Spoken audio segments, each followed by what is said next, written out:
নতুন করে আবার জ্বলন্ত অগ্নিকুণ্ডে পরিণত হয়েছে গাজা। উপত্যকাটিতে আবারও বর্বর হামলা শুরু করেছে ইসরায়েল, যার ফলে গত ৪৮ ঘণ্টায় গাজায় কমপক্ষে ৯৭০ জন নিহত হয়েছেন। দখলদার বাহিনীর এমন হত্যাযজ্ঞকে বরাবরের মতো পূর্ণ সমর্থন দিচ্ছে মার্কিন যুক্তরাষ্ট্র। এর মাঝে নয়াদিল্লিস্থ ইসরায়েলি রাষ্ট্রদূত রিউভেন আজর হুমকি দিয়ে বলেছেন, গাজা উপত্যকা হামাস মুক্ত না হওয়া পর্যন্ত ইসরায়েলের সামরিক অভিযান চলবে।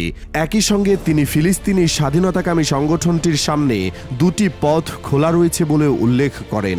১৯ মার্চ বুধবার ভারতীয় সংবাদ মাধ্যম এনডিটিভির এক প্রতিবেদনে এ তথ্য জানানো হয়েছে। সংবাদ মাধ্যমটির প্রতিবেদনে বলা হয়েছে, রিউভেন আজর জানান, ৪২ দিনের অস্থায়ী যুদ্ধবিরতি শেষ হয়েছে, কিন্তু হামাস বন্দীদের মুক্তি না দেওয়ায় ইসরায়েলের সামনে সামরিক পদক্ষেপ ছাড়া আর কোনো বিকল্প নেই। গাজা যুদ্ধবিরতির চুক্তি অনুযায়ী এর প্রথম ধাপে যে ৩৩ বন্দীকে মুক্তি দেওয়ার কথা ছিল, তার থেকেও ২ জন বেশি জিম্মিকে মুক্তি দিয়েছে হামাস।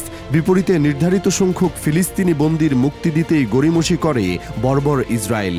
পরে আর মেয়াদি বাড়ায়নি দখলদার সরকার, উল্টো ১ মার্চ থেকে হামাসকে দোষারোপ করে গাজায় হামলা চালিয়ে যাচ্ছে ইসরায়েল। তার উপর গত ১৭ মার্চ দিবাগত রাত থেকে গাজাবাসীর উপর ভয়াবহ বিমান হামলা শুরু করে ইসরায়েল, যাতে এক রাতেই নিহত হয় ৪১২ জন ফিলিস্তিনি। এই অবস্থায় শান্তির আহ্বান জানিয়ে হামাসের এক কর্মকর্তা বলেছেন, আলোচনার জন্য তাদের দরজা সবসময় খোলা। তবে ইসরায়েলি রাষ্ট্রদূত বলেছেন, শান্তি আসতে পারে আজই, যদি হামাস আমাদের শর্ত মেনে নেয়।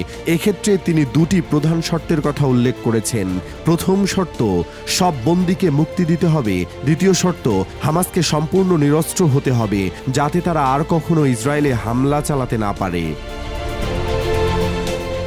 তবে হামাস শান্তি চায় না বলে অভিযোগ করে রিউভেন আজর বলেন, সামরিক চাপ প্রয়োগ করেই এর আগে ২৫৪ জন বন্দীর মধ্যে ১৯৫ জনকে মুক্তি করা হয়েছে। এটি কার্যকর পদ্ধতি। তিনি আরও বলেন, যদি কূটনৈতিকভাবে সমাধান না আসে, তাহলে আমরা সামরিকভাবেই তা নিশ্চিত করব। আর এক্ষেত্রে যুক্তরাষ্ট্র ইসরায়েলকে সম্পূর্ণরূপে সমর্থন জানিয়েছে। তবে ইসরায়েলের এমন পদক্ষেপের বিরুদ্ধে বিশ্বব্যাপী সমালোচনার ঝড় বয়ে যাচ্ছে। এ নিয়ে আজরের দাবি, সমালোচনা কখনোই বাস্তবতাকে বদলে দিতে পারে না। বাস্তবতা হলো, হামাস এখনো বন্দীদেরকে ধরে রেখেছে।